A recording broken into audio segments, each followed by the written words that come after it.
जानकारी है। नमस्कार, जय हिंद साथियों। जैसा कि आपको जानकारी है कि 28 फरवरी, आज 21 तारीख है। 28 फरवरी को आप सबका एसआई कॉन्फिडेंशियल वालों का स्किल का टेस्ट आयोजन किया जाएगा। ठीक है, तो उससे जुड़ी कुछ महत्वपूर्ण चीज़ें मैं आप डिस्कस करना चल रहा हूँ, ताकि आप सब अपने एग्ज़ामिनेशन हॉल में वो गलतियाँ ना करें जिससे अनावश्यक आप लोग की तैयारी अच्छी होने के बावजूद भी हो सकता है एग्ज़ाम में कहीं आप डिसक्वालीफाई ना हो जाओ। तो इस क्रम में मैंने आपको अपनी हिम्मत सीरीज़ के माध्यम से आपकी तैयारियां पूरी करा दी हैं। हिम्मत सीरीज़ में मैंने अपने 50 डेज़ का चैलेंज दिया हुआ था, उसमें मैंने आपकी तैयारी लगभग बखूबी करा दी है। अब आगे की प्रक्रिया के बारे में हम लोग विचार करते हैं, बात करते हैं कि आगे हम लोग एग्ज़ाम को कैसे टैकल करना है, क्योंकि आज 21 तारीख है। समय रहते आपको सारी बातें अवगत करा दी जा रही हैं हमारे द्वारा। समय समय पर हमने आपको कई बातों की जानकारी दी है एसआई कॉन्फिडेंशियल के बारे में और जो एग्ज़ाम लगे उसके बारे में। आज थोड़ा सा कुछ बातें और डिस्कस कर लें, ताकि एग्ज़ाम के समय बहुत गलतियाँ आप ना करें, जो गलतियाँ आप अक्सर कभी कभार बच्चों से हो जाती है, अक्सर तो नहीं, कभी कभार बच्चों से हो जाया करती है। आइए समय को न लेते हुए बातें शुरू करते हैं। ठीक है,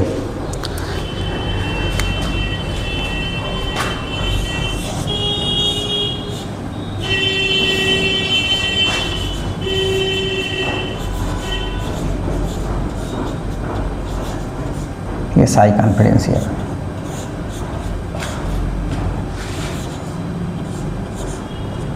4200 ग्रेड पे एक नौकरी है। नौकरी का स्टेटस, नौकरी आदि बड़ी अच्छी है, आप सबको जानकारी है।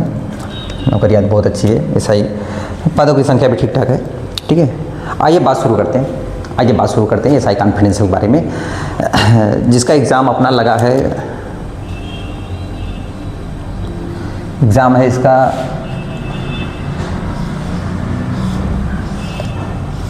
28 फरवरी 2026 को। ठीक है, इसी एग्ज़ाम से रिलेटेड हम आपको कुछ सूचनाएं दे रहे हैं, क्रमवार तरीके से हम आपको बता दे रहे हैं आपको करना क्या है। थोड़ा सा बहुत बातें बता दे रहे हैं कि एग्ज़ाम में मांगा क्या है और आपको करना क्या है।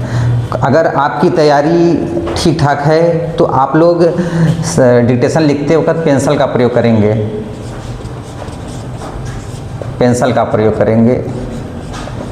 पेन का प्रयोग करने से बचेंगे। ठीक है, पेंसिल का प्रयोग करेंगे, पेन के प्रयोग करने से बचेंगे। पेंसिल के प्रयोग करने पे जोर मैं इसलिए दे रहा हूँ, पेंसिल का प्रयोग करने से पे मैं जोर इसलिए दे रहा हूँ कि जैसे कि डिक्टेशन में कोई ऐसा शब्द आ गया जो एट अ टाइम मतलब उस समय आपसे नहीं बन पा रहा है, तो पेंसिल से आप लोग उसको अपनी भाषा में अपनी बौद्धिक क्षमता के अनुसार उसको कुछ बना लीजिएगा।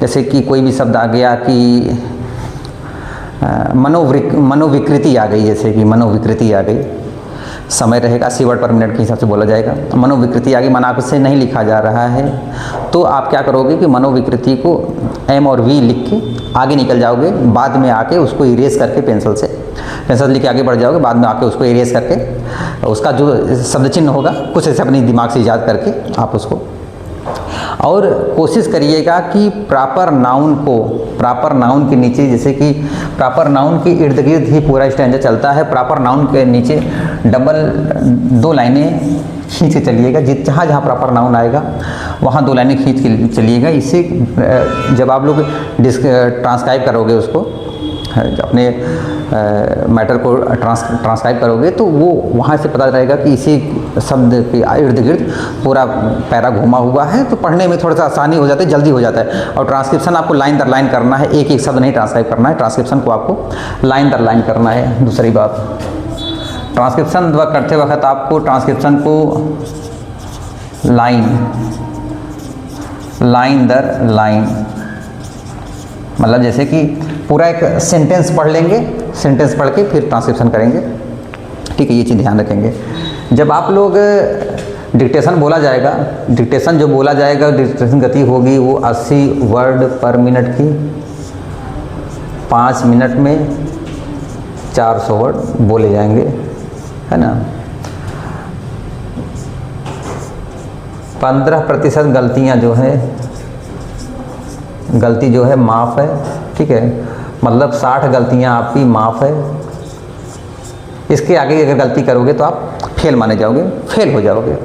ठीक है, तो उसी गलती से बचने के लिए मैं पेंसिल का प्रयोग करने कह रहा हूँ, क्योंकि बच्चों का कहना है कि सर 5 मिनट 400 वर्ड बोल दिया जाता है ना, दिमाग में चीज़ें याद रहती हैं, संगठ रहती हैं, याद रहती हैं, हम लोग जाके उसको इरेज करके फिर से अपनी भाषा में लिख लेंगे। पेन से लिखे रहते हैं। और एक चीज़, डिक्टेशन में कहीं भी जब आप कापी सुपुर्द करोगे, संस्था को कापी जमा करोगे, तो आप पूरे डिक्टेशन में कहीं भी हिंदी या इंग्लिश के वर्ड जो आप संस्था आपको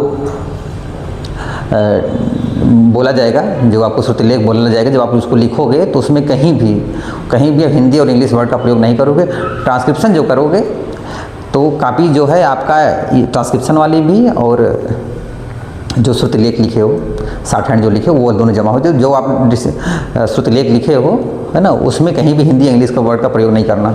ठीक है, वो हिंदी इंग्लिश वर्ड का प्रयोग नहीं करना। ठीक है, 15 गलतियाँ माफ़ है, 5 मिनट बोला जाएगा। ठीक है, 40 मिनट आपको समय दिया जाएगा।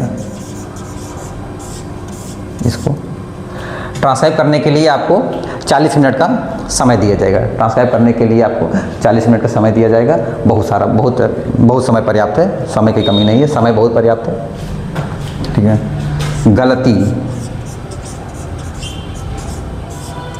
गलती कैसे काउंट की जाएगी, मतलब पूर्ण गलती प्लस आधे वाले गलती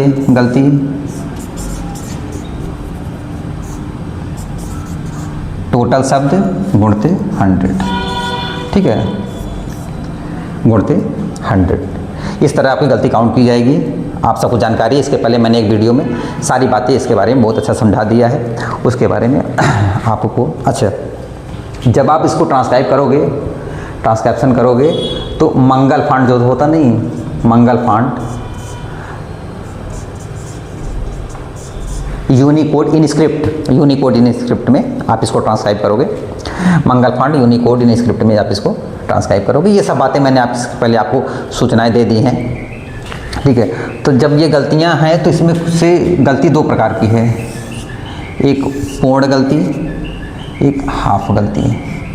ठीक है, 3 गलतियां हाफ गलती मानी जाएंगी, बकिया सारे जो है बकिया टोटल पूर्ण गलतियां मानी जाएंगी। पहले हम चर्चा कर लेते हैं कि हाफ गलती कौन कौन मानी जाएगी। जैसे कि वर्तनी की गलती, छोटी ई बड़ी, छोटा ऊ बड़ा, ए आई ओ, ये वाला वर्तनी की गलती जो है, सीटी से सादा से पेट फाड़ा वाला से, मतलब ये वर्तनी की गलती आधी गलती मानी जाएगी। ठीक है, और संज्ञा, वचन और सर्वनाम, संज्ञा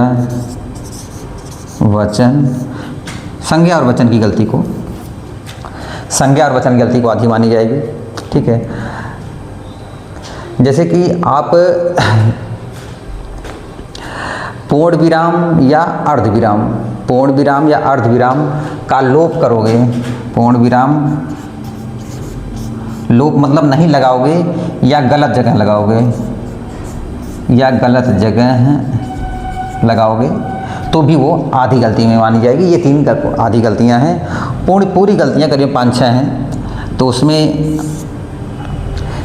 जो बात है समझाना हमें ये है, जो पूरी गलतियां हैं उसमें ये समझाना है आपको कि अच्छा उसमें से क्या क्या चीज़ें सही मानी जाएंगी। जैसे डिक्टेशन बोला जाएगा तो क्या क्या, अंक को आप हिंदी में भी लिख सकते हो, अंक को अंक तालिका के अनुसार न्यूमेरिक में भी लिख सकते हो। अंक के लिए आपको छूट है, आप उसको हिंदी में भी लिख सकते हो। 16 को 16 भी लिख सकते हो और 16 भी लिख सकते हो। लेकिन 16 लिखते वक्त जब आप हिंदी में लिखोगे तो या 16 लिखोगे तो जो भाषा में प्रयोग किया गया है आप उस भाषा में लिखोगे। और जो ट्रांसक्रिप्शन करते वक्त हूबहू ट्रांसक्राइब करना है। जैसे अगर उसने किमी बोला है तो किमी लिखेंगे आप ट्रांसक्रिप्शन में, अगर किलोमीटर बोला गया है तो किलोमीटर में आप इसको ट्रांसक्राइब करेंगे। पुनरावृत्ति की दशा में जैसे कि आपने कोई शब्द 2 बार लिख दिया, तो वो भी पुनरावृत्ति वाले शब्द गलत माने जाएंगे, ये भी बहुत विशेष है इसमें, है ना। और शब्द के लोप जितने छोड़ दोगे, मतलब पूरे 400 वर्ड को पूरा अनुच्छेद बोला जाएगा, पूरे अनुच्छेद में जितने वर्ड आपके छोड़ जाएंगे सब आपकी गलती में काउंट होगा, सारी आपकी गलती में काउंट होगा, टोटल गलती में। अच्छा, प्रतीक चिन्ह का प्रयोग नहीं करेंगे। प्रतीक मतलब जैसे कि प्रतिशत या एंड, या मतलब प्रतीक चिन्ह का प्रयोग नहीं करेंगे। प्रतीक चिन्ह का प्रयोग कतई नहीं करेंगे। प्रतीक चिन्ह का प्रयोग कतई नहीं करेंगे, उसने साफ साफ लिखा है प्रतीक चिन्ह का प्रयोग नहीं करना है, ठीक है। और हूबहू करना है। सिंबल पुनरावृत्ति, ये आधा पूर्ण हो गया, ये सारी चीज़ें शब्दों का लोप हो गया। नोटबुक, हाँ, आपको एग्जामिनेशन हॉल में क्या क्या लेके जाना है, क्या क्या लेकर जाना है ना। Pencil, sharpener, eraser. Pencil, sharpener, eraser के अलावा आपको कुछ नहीं ले जाना है। संस्था आपको सारी चीज़ें उपलब्ध कराएगा। संस्था जो है सारी चीज़ें उपलब्ध कराएगा, मतलब जिस सिस्टम पे वो ट्रांसक्राइब करेगा वो सिस्टम उपलब्ध कराएगा, कीबोर्ड उपलब्ध कराएगा, आदि सारी चीज़ें उपलब्ध कराएगा। तो आपको सिर्फ, और नोटबुक उपलब्ध कराएगा जिस पे वो डिक्टेशन आप लोग श्रुतलेख जिस पे लिखोगे, शॉर्ट हैंड जिस पे लिखोगे वो।